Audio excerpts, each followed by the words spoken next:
Le 10 octobre 2025, le Burkina Faso prend une décision radicale. La fermeture de la rivière Sahel, une ressource vitale jusqu'alors contrôlée par des entreprises étrangères. Cette mesure, qui entraîne une réduction de 30% de l'approvisionnement en CO, plonge la nation dans une crise immédiate. Ibrahim Traoré, à l'origine de cette décision, mise sur une souveraineté retrouvée. Cependant, ce choix, pris sans préavis, entraîne des tensions internes et des pressions diplomatiques. Le FMI suspend un prêt de 400 millions de dollars et des sanctions sont évoquées. Mais cette rupture peut-elle vraiment servir à affirmer l'indépendance du pays ou est-elle un pari risqué?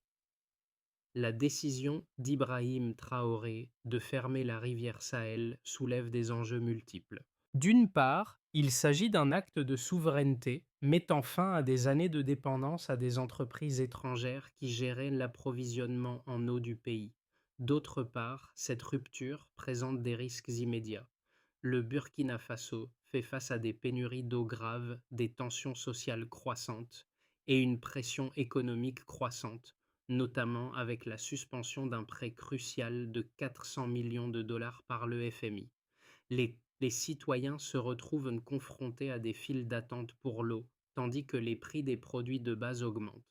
Ibrahim Traoré affirme que ce sacrifice immédiat est nécessaire pour une autonomie à long terme, mais cette promesse de souveraineté vaut-elle le coût actuel? L'isolement économique et les sanctions internationales représentent-ils un prix acceptable pour un pouvoir plus indépendant? L'avenir du Burkina Faso dépendra de la capacité à maintenir l'équilibre entre souveraineté et stabilité sociale. Le 10 octobre 2025, la décision de fermer la rivière Sahel ne fut pas seulement une coupure d'eau, mais un coup d'éclat politique. Cette rivière, qui approvisionnait une grande partie du pays en eau, était gérée par des entreprises étrangères. En fermant cette source vitale, Ibrahim Traoré a pris une mesure forte contre l'ingérence extérieure, mais les conséquences immédiates ont été dramatiques. À Ouagadougou, des files interminables se forment aux points de distribution d'eau.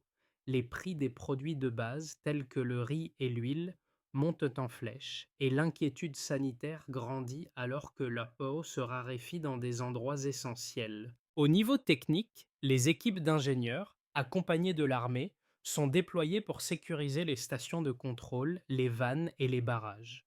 Cependant, ces mesures d'urgence peinent à compenser la baisse immédiate de l'approvisionnement en eau et la gestion autonome du pays semble loin d'être réalisée.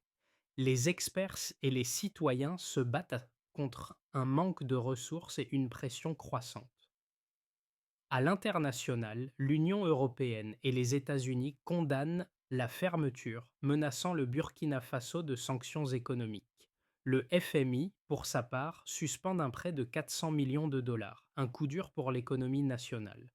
Dans le même temps, les zones rurales font face à une situation similaire, avec des pénuries d'eau et des difficultés agricoles. Dans certaines régions, les agriculteurs luttent pour maintenir leur production, utilisant des méthodes alternatives comme l'irrigation manuelle et la collecte d'eau de pluie. Les comités citoyens s'organisent pour répartir l'eau, mais ces efforts ne suffisent pas à inverser les effets de la rupture. La question demeure, jusqu'où pourra-t-on tenir dans cette crise? Ibrahim Traoré se retrouve au cœur d'une décision qui pourrait redéfinir le destin du Burkina Faso. En fermant la rivière Sahel, il ne se contente pas de gérer une crise immédiate, il lance un défi politique de grande envergure, la souveraineté nationale. Son choix, bien que symbolique, a des implications profondes sur la vie quotidienne de millions de citoyens. Les files d'attente à Ouagadougou et dans d'autres villes révèlent l'ampleur du choc.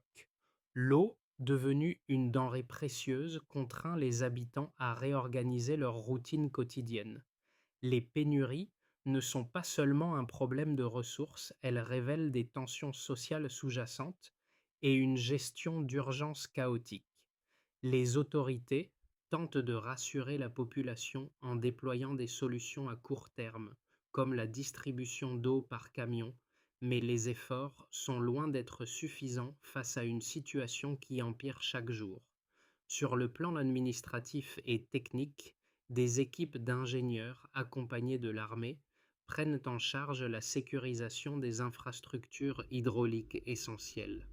Mais ces mesures, aussi urgentes le souhaitent-elles, ne peuvent pallier l'impact immédiat d'une décision prise sans préavis. Sur le plan diplomatique, le geste d'Ibrahim Traoré ne passe pas inaperçu.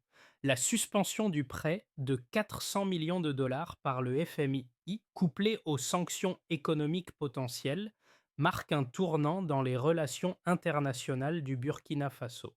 Cette crise devient un test de résistance non seulement pour le gouvernement, mais aussi pour la population qui doit s'adapter rapidement à une situation de pénurie inédite. Les comités citoyens se forment, l'entraide se développe, mais la question centrale demeure: comment un pays peut-il assurer sa souveraineté tout en maintenant la stabilité sociale? La situation au Burkina Faso a pris un tournant décisif. Ce jour-là, Ibrahim Traoré prend la décision de fermer la rivière Sahel, une ressource essentielle pour le pays gérée depuis des années par des entreprises étrangères. Le choc est immédiat. L'approvisionnement en eau est réduit de 30%, plongeant la population dans une crise sans précédent. Dans les rues de Ouagadougou, des files interminables se forment devant les points de distribution d'eau. Les prix des produits de première nécessité, comme le riz, l'huile et d'autres denrées alimentaires, grimpent en flèche, exacerbant les tensions sociales. La situation devient de plus en plus tendue, les protestations éclatent et l'inquiétude sanitaire se fait sentir. L'eau, un bien de plus en plus rare, devient le centre de toutes les préoccupations. Au même moment, le gouvernement burkinabé tente de prendre les rênes de la situation en déployant des équipes d'ingénieurs et de militaires pour sécuriser les stations de contrôle et les barrages le long de la rivière Sahel. Un audit complet des infrastructures hydrauliques est lancé pour évaluer les dégâts causés par cette décision radicale et tenter d'assurer une gestion autonome à court terme. Mais la réalité du terrain est bien plus complexe. La gestion locale de l'eau, malgré les efforts déployés, ne suffit pas à combler les lacunes laissées par les entreprises étrangères qui géraient auparavant cette ressource. La crise d'approvisionnement se poursuit et la population se trouve confrontée à un quotidien de pénurie et de rationnement. À l'international, la décision d'Ibrahim Traoré n'a pas manqué de provoquer des réactions fermes. L'Union européenne et les États-Unis, choqués par ce geste unilatéral, réagissent en durcissant leur position diplomatique. Le FMI suspend un prêt crucial de 400 millions de dollars, exacerbant la crise économique. Cette suspension de financement ajoute une pression supplémentaire sur un pays déjà fragilisé par la pénurie d'eau et les difficultés économiques. Des entreprises étrangères suspendent leurs activités dans le pays, accentuant les pertes économiques et l'isolement international du Burkina Faso.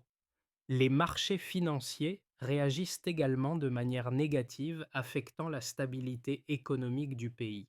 Sur le terrain, dans les zones rurales, la situation est encore plus complexe.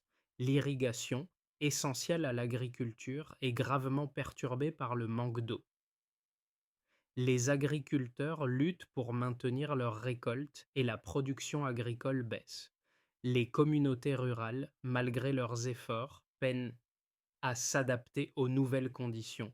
Dans certaines zones, des solutions alternatives telles que les pompes solaires et la collecte d'eau de pluie commencent à se développer, mais elles ne peuvent compenser l'ampleur de la pénurie. Les comités citoyens, bien qu'essentiels pour gérer la distribution de l'eau, ne parviennent pas à éviter la souffrance quotidienne de milliers de familles. Le pays se retrouve dans un véritable dilemme: maintenir sa décision pour affirmer sa souveraineté ou revenir sur cette mesure pour éviter un effondrement total de l'économie et de la société. La question de la souveraineté se pose dans toute sa complexité. La fermeture de la rivière Sahel est-elle un acte de résistance ou un pari dangereux? Dans les mois à venir, le Burkina Faso devra naviguer entre la pression intérieure et extérieure, tout en cherchant des solutions pour résoudre la crise de l'eau et maintenir une certaine stabilité économique.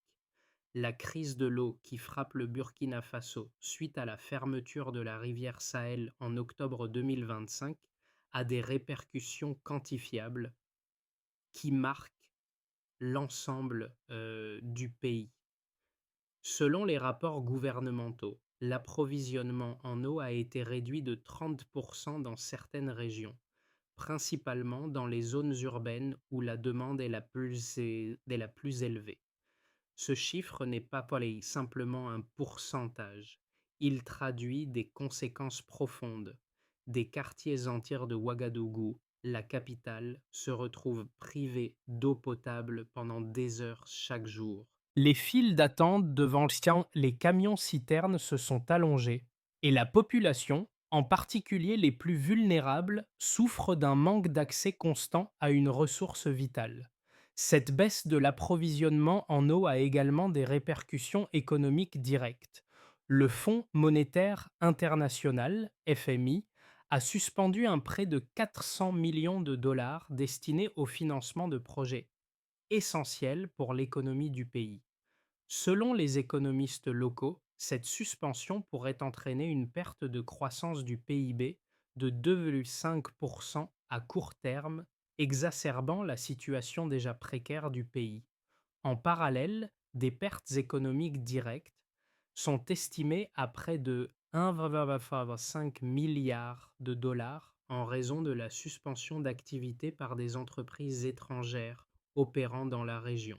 Ces pertes proviennent principalement des arrêts de production et de la réduction des investissements étrangers.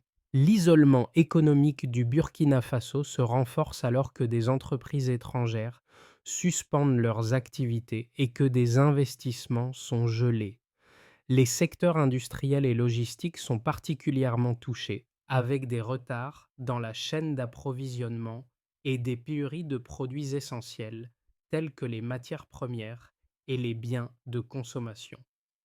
Cette situation aggrave la crise interne, rendant les prix des produits de base tels que l'huile, le riz et le sucre particulièrement élevés.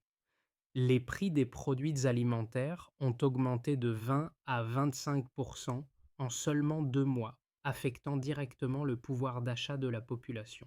Les pénuries d'eau, d'eau, ne touchent pas seulement les grandes villes, mais aussi les zones rurales, où l'agriculture dépend largement de l'irrigation. Selon les données du ministère de l'Agriculture, la production agricole a diminué de 15 à 20% dans les zones les plus touchées par la crise de l'eau. En dépit des efforts locaux pour pallier la situation, comme l'installation de pompes solaires et la collecte d'eau de pluie, la productivité reste largement en deçà des niveaux nécessaires pour maintenir les rendements agricoles. La baisse de la production entraîne une hausse des prix des produits alimentaires locaux, exacerbant encore la situation pour les familles rurales. Le gouvernement burkinabé tente de répondre à ces défis en augmentant les investissements dans des solutions alternatives telles que l'irrigation manuelle et l'utilisation de technologies de récupération d'eau de pluie. Ces solutions, bien qu'efficaces à petite échelle, ne suffisent pas à compenser les pertes agricoles à grande échelle et des experts sous-estiment qu'il faudra des années pour rétablir une situation stable. Le coût social de cette crise est également tangible.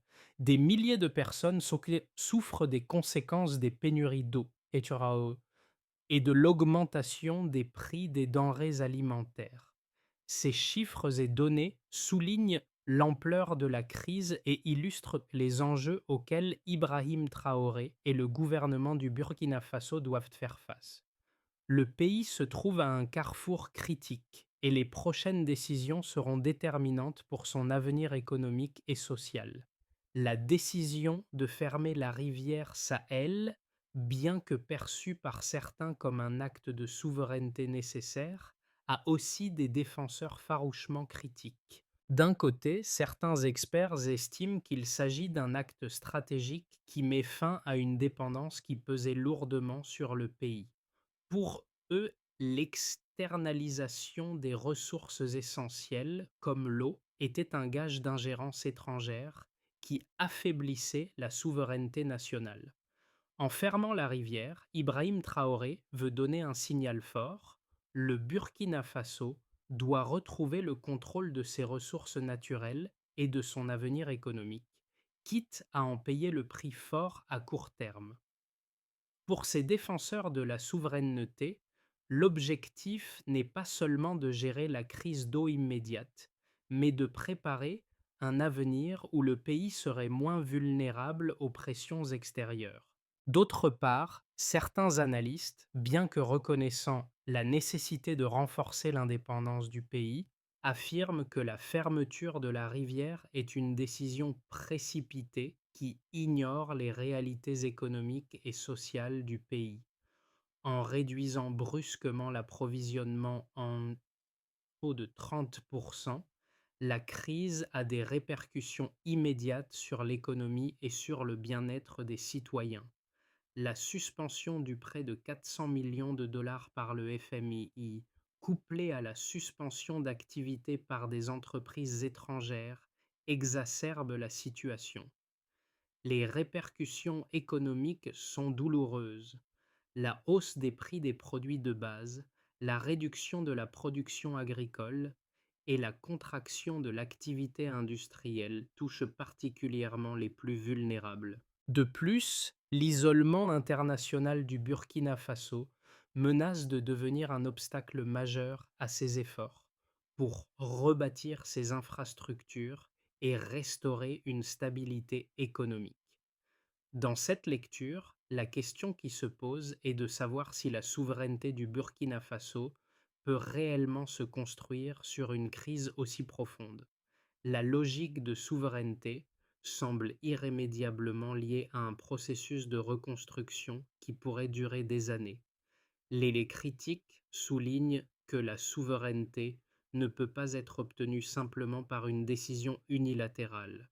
Elle nécessite une gestion d'urgence qui tienne compte des conséquences sociales et économiques immédiates. La vraie question devient alors: Ibrahim Traoré, dans son désir de renforcer l'indépendance nationale, a-t-il sous-estimé les sacrifices qu'il demande à la population, ou bien est-il simplement en train de jouer une carte gagnante à long terme pour son pays? La situation du Burkina Faso, 2 mois après la fermeture de la rivière Sahel, révèle des dynamiques inattendues. Ce qui semblait initialement être un simple acte de souveraineté est devenu un enjeu géopolitique majeur. Tandis que la crise de l'eau persiste, une lueur d'espoir émerge à travers les négociations avec le Mali et le Niger. Ces discussions, qui étaient considérées comme périphériques au début de la crise, prennent désormais une tournure stratégique.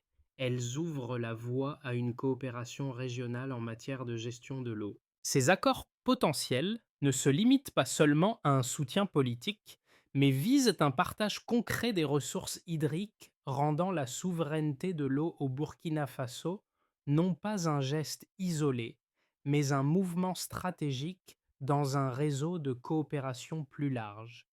Pourtant, cette coopération régionale n'efface pas la gravité de la crise intérieure. La pénurie d'eau reste une réalité quotidienne et l'isolement économique continue de peser lourdement sur le pays. Mais le renforcement des liens régionaux pourrait offrir un filet de sécurité pour le Burkina Faso, réduisant ainsi sa dépendance à des acteurs extérieurs, tout en sécurisant les ressources pour l'avenir. La véritable question à ce stade: cette coopération suffira-t-elle à stabiliser la situation, ou n'est-elle qu'un espoir fragile face à une crise toujours plus profonde? Les conséquences de la décision d'Ibrahim Traoré sont visibles sur plusieurs niveaux, chacun affectant des secteurs clés de la société burkinabé. D'un côté, l'impact immédiat de la fermeture de la rivière Sahel se fait ressentir dans les grandes villes où les pénuries d'eau sont devenues la norme. À Ouagadougou, la capitale, les files d'attente pour l'eau ne cessent de s'allonger et les habitants sont contraints de s'adapter à des horaires irréguliers pour récupérer les rares ressources disponibles. Les prix des produits de première nécessité, comme l'huile, le riz et le sucre, ont augmenté de manière significative, rendant la vie quotidienne plus difficile pour les familles déjà fragilisées par la crise. L'augmentation des prix est particulièrement ressentie par les plus pauvres, pour qui la hausse des coûts de base compromet leur accès à des ressources essentielles. Parallèlement à cette crise urbaine, les zones rurales sont également confrontées à des défis majeurs. L'agriculture, qui repose largement sur l'irrigation, est sérieusement perturbée. Les agriculteurs, confrontés à des pénuries d'eau, voient leurs récoltes se dégrader, entraînant une baisse de la production alimentaire. Selon les dernières estimations du ministère de l'Agriculture, la production agricole a diminué de 20 à 30 dans les régions les plus touchées. Cette baisse de la production alimentaire a des conséquences non seulement sur l'approvisionnement interne, mais aussi sur les revenus des agriculteurs, dont une grande partie dépendent des récoltes pour subvenir aux besoins de leur famille. Dans le même temps, les autorités burkinabées tentent de stabiliser la situation en déployant des solutions alternatives. Des comités citoyens se forment pour organiser la distribution de l'eau de manière plus équitable, mais ces efforts restent insuffisants face à l'ampleur de la crise. Les solutions comme les pompes solaires et la collecte d'eau de pluie, bien que prometteuses, n'ont pas encore été mises en œuvre à grande échelle et ne peuvent pas compenser les pertes immédiates dues à la fermeture de la rivière Sahel. Le pays se retrouve ainsi à jongler avec des solutions de court terme tout en espérant des résultats à long terme. Au niveau économique, les répercussions sont également considérables.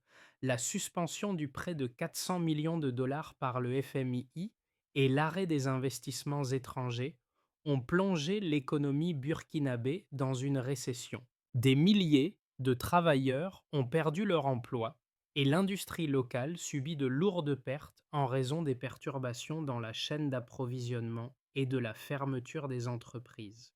L'isolement économique du pays s'intensifie et la situation devient encore plus préoccupante avec l'augmentation du chômage et de l'instabilité sociale.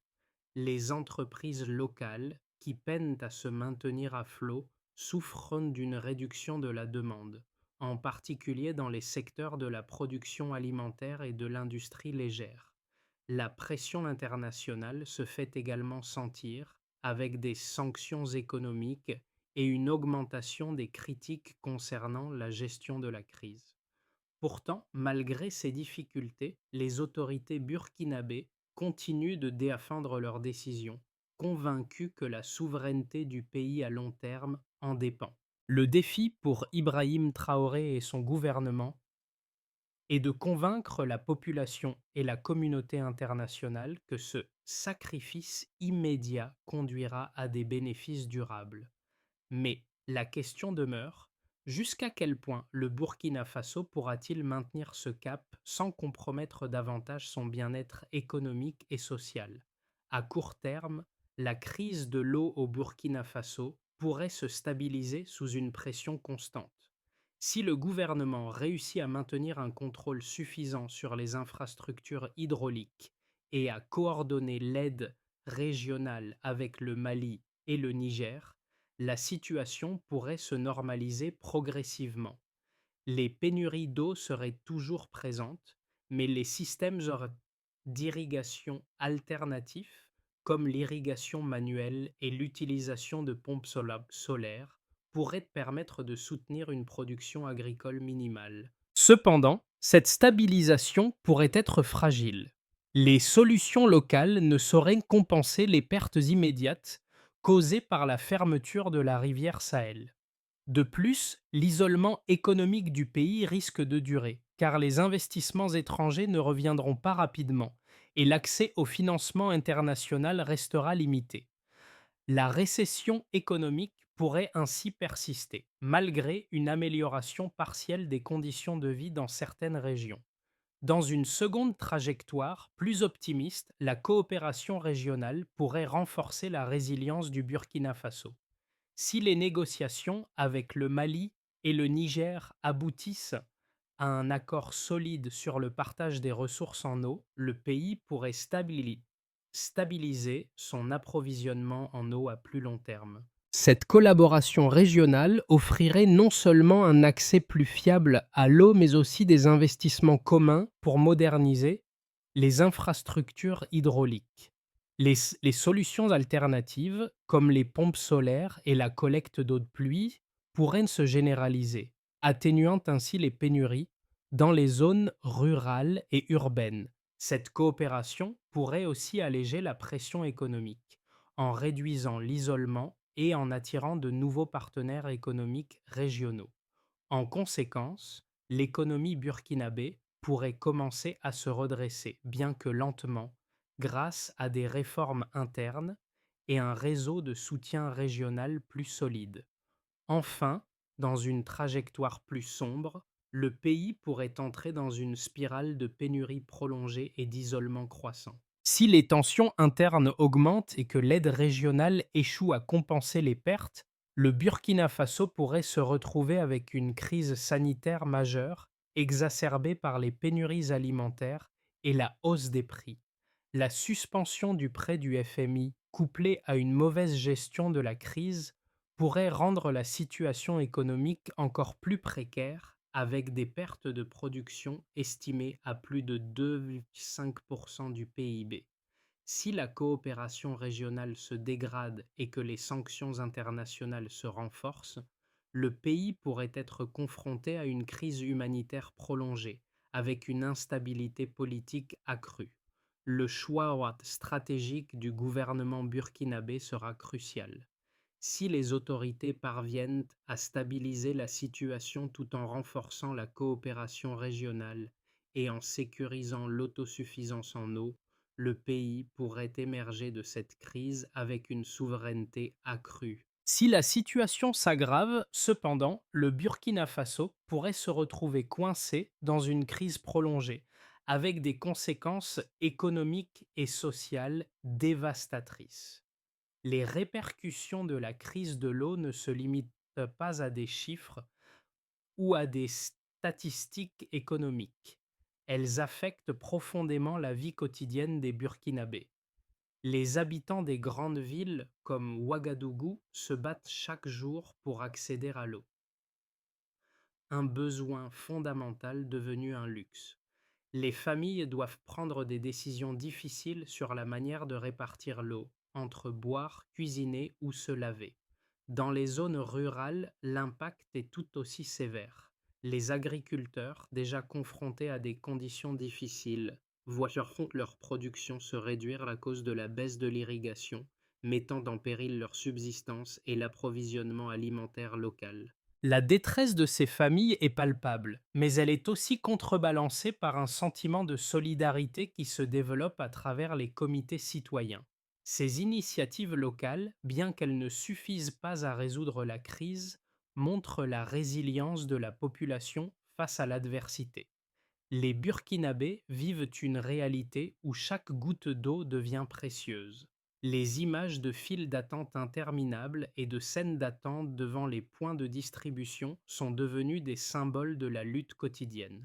Pourtant, au-delà de ces difficultés, la crise a engendré une forme de solidarité.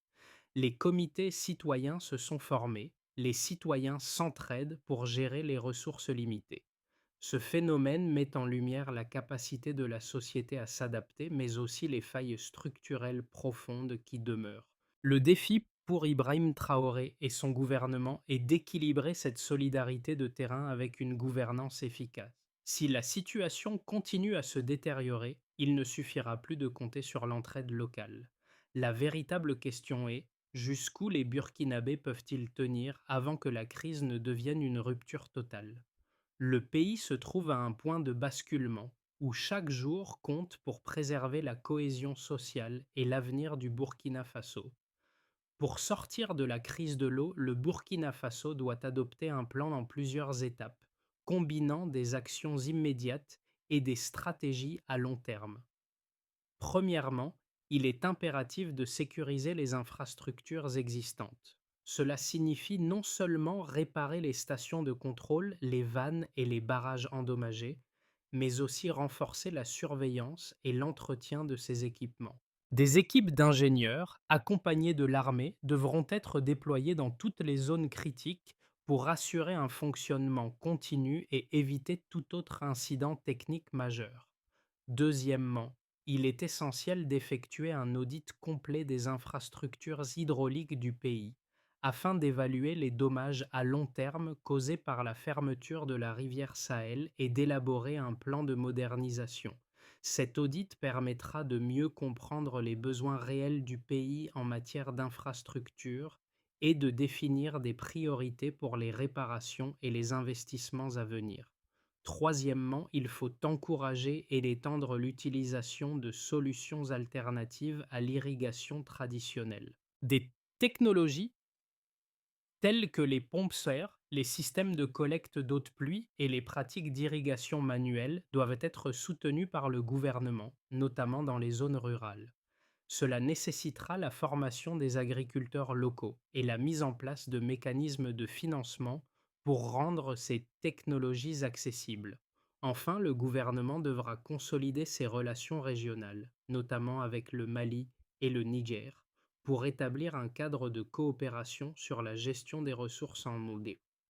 Une telle collaboration pourrait permettre de stabiliser l'approvisionnement en eau à travers des accords de partage des ressources, ce qui réduirait la dépendance à des acteurs extérieurs. Au-delà des chiffres et des analyses, l'image la plus frappante de cette crise demeure celle des files d'attente devant les points de distribution d'eau.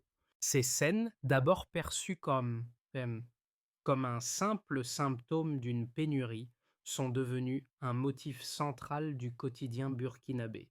Elles représentent à la fois la fragilité d'un système en crise et la résilience d'une population prête à s'adapter. À travers ces fils, on peut percevoir la dignité des Burkinabés qui, bien que contraints par des conditions extrêmes, s'entraident pour surmonter la pénurie. Les comités citoyens, formés pour gérer l'eau de manière plus équitable, illustrent cette solidarité. Pourtant, cette image de résilience se heurte à une réalité implacable, l'incapacité à résoudre à court terme une crise aussi profonde. Le pays se trouve face à un carrefour décisif où chaque décision, qu'elle soit politique, économique ou sociale, aura des répercussions sur l'avenir du Burkina Faso. Le sacrifice immédiat imposé par Ibrahim Traoré et son gouvernement pourrait bien s'avérer nécessaire pour garantir la souveraineté nationale, mais la question reste ouverte. Jusqu'où cette résilience pourra-t-elle aller sans que le pays ne se trouve au bord de l'effondrement? Le défi pour le Burkina Faso désormais est de transformer cette résilience en une véritable solution durable. Le Burkina Faso se trouve aujourd'hui à un tournant crucial de son histoire. L'épreuve de la pénurie d'eau, bien que difficile, est aussi l'occasion de repenser l'avenir du pays sous un autre angle. C'est un moment de choix où la solidarité et l'adaptation doivent devenir les pierres angulaires de la reconstruction nationale. Mais pour réussir cette transition, le pays ne peut pas se contenter de simples solutions à court terme. La coopération régionale, le soutien des acteurs locaux et l'implication des citoyens seront essentiels pour traverser cette crise. Ibrahim Traoré et son gouvernement ont un rôle déterminant à jouer, mais il est aussi crucial que chaque Burkinabé, chaque communauté, participe activement à la solution. Que pouvons-nous faire en tant que citoyens pour renforcer cette solidarité? Comment pouvons-nous, à notre échelle, contribuer à l'équité dans la gestion des ressources? Le chemin vers un avenir plus autonome commence ici et maintenant. L'histoire du Burkina Faso face à cette crise de l'eau est en train de s'écrire. Quelle sera la place de chacun de nous dans ce récit?